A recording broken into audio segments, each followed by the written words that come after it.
अक्षर और कुलदीप कौन देगा प्लेइंग 11 में जडेजा को रास्ता? इन तीन बड़ी बातों ने किया इस बात का सबसे बड़ा खुलासा। तो गुरु, आप सभी क्रिकेट प्रेमियों को यह तो अब तक पता चल ही गया होगा कि रविंद्र जडेजा तीसरे टेस्ट मुकाबले में वापसी करते हुए दिख रहे हैं।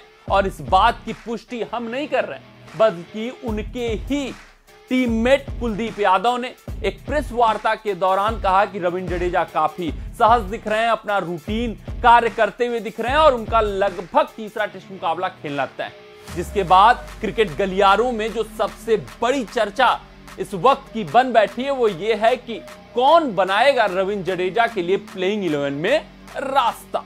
क्योंकि रविंद्र जडेजा आएंगे तो किसी एक स्पिनर का स्थान खाएंगे, वो होगा अक्षर पटेल वर्सेस कुलदीप यादव। यानी कि अक्षर का पत्ता कट सकता है या फिर कुलदीप यादव को प्लेइंग 11 से बाहर किया जाएगा।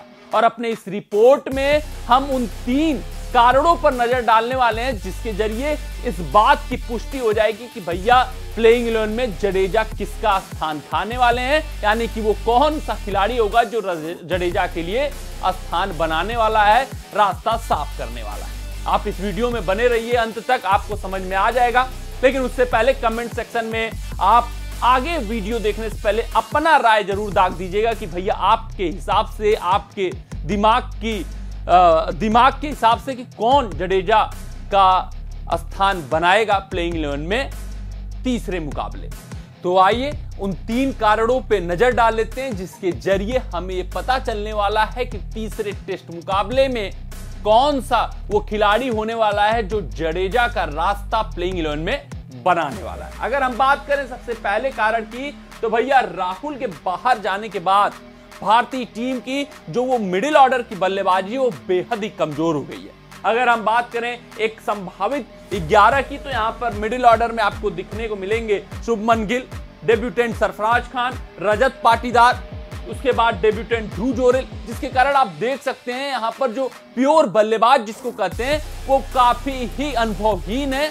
और भारतीय टीम की मिडिल ऑर्डर बेहद ही कमजोर दिख रही है केएल राहुल के जाने के बाद, जिसके बाद से कप्तान रोहित शर्मा का सिर्फ और सिर्फ एक ही कंसर्न होने वाला है कि अपने बल्लेबाजी को थोड़ा डीप किया जाए, क्योंकि अगर मिडिल ऑर्डर फेल हो जाता है तो लोअर मिडिल ऑर्डर उसका समाधान निकाल सके। तो भैया ये जो बड़ा मुद्दा बन बैठा है कि राहुल के बाहर जाने से भारतीय टीम की जो मिडिल ऑर्डर है, लोअर मिडिल ऑर्डर है, कमजोर दिख रही है, जिस वजह से रोहित शर्मा अपना बैटिंग डेप्थ बढ़ाने का प्रयास करने वाले हैं। तो आप समझ सकते हैं अक्षर वर्सेस कुलदीप की बात करें तो इसमें अक्षर बाजी मारते हुए दिख रहे हैं। बात करें दूसरे कारण की, तो जडेजा के आने के बाद जो समीकरण बन बैठता है स्पिनरों का, वो जडेजा और अश्विन, इसी कॉम्बिनेशन के साथ मैक्स ऑफ द टाइम, अधिकतम समय कप्तान रोहित शर्मा फील्ड पर गेंदबाजी कराते हुए दिखते हैं। और जो तीसरे गेंदबाज की उपयोगिता होती है, यानी कि अगर अक्षर पटेल का आप गेंदबाजी उठाकर देख लेंगे पहले टेस्ट मुकाबले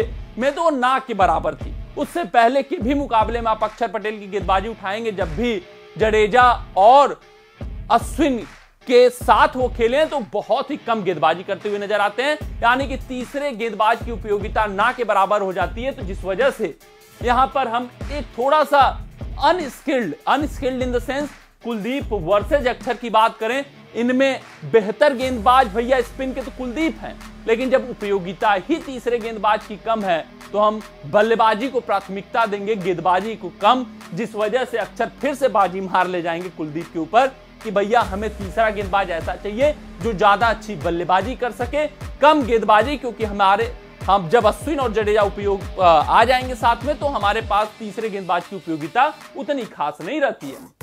बात करें तीसरे कारण की, तो चौथे और पांचवें दिन की पिच आप उठाकर देखेंगे तो वहां पर जब क्रैक्स हो जाते हैं तो जो बाउंस पाते हैं अक्षर पटेल, उसके कारण वो ज्यादा खतरनाक साबित होते हैं। और हम कई मुकाबलों में ये कारनामा होते हुए देख चुके हैं कि अक्षर पटेल अपने बाउंस के जरिए, अपनी सीधी गेंदों के जरिए अक्सर बल्लेबाजों को चौथे और पांचवें दिन परेशान करते हुए दिखते हैं। काफी वो उस दिन लीदल गेंदबाजी करते हैं, खतरनाक गेंदबाजी करते हैं, जिस कारण से भैया उपयोगिता इनकी चौथे पांचवें दिन यानी कि दूसरी पारी में काफी ज्यादा बढ़ जाती है। तो ये जो तीन कारण हैं उससे ये साफ जाहिर हो जाता है कि अक्षर पटेल ही खेलने वाले हैं। कुलदीप यादव बेहतर प्रदर्शन करने के बावजूद गेंदबाजी में वो बैठेंगे क्यों? क्योंकि ये जो 3 कारण हमने चर्चा किया, पहला कि भैया राहुल के बाहर के जाने के बाद मिडिल ऑर्डर कमजोर हो गया है, लोअर मिडिल ऑर्डर में डेप्थ बढ़ाने का प्रयास होगा बल्लेबाजी का। दूसरे में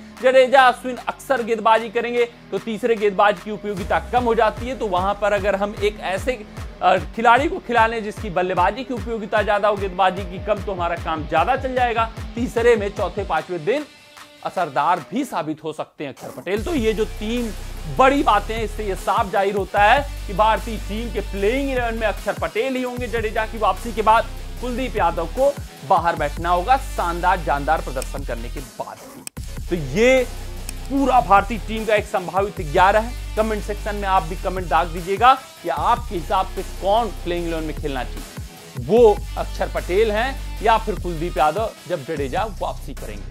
मिलते हैं आपसे अगले रिपोर्ट में, तब तक आप अपना ध्यान दें, सुरक्षित रहें, स्वस्थ रहें, मस्त रहें। जय हिंद, जय भारत। अगर ये वीडियो आपको पसंद आया हो तो इसे लाइक और शेयर करें और क्रिकेट से जुड़ी अन्य जानकारियों के लिए हमारे चैनल को सब्सक्राइब करना ना भूलें।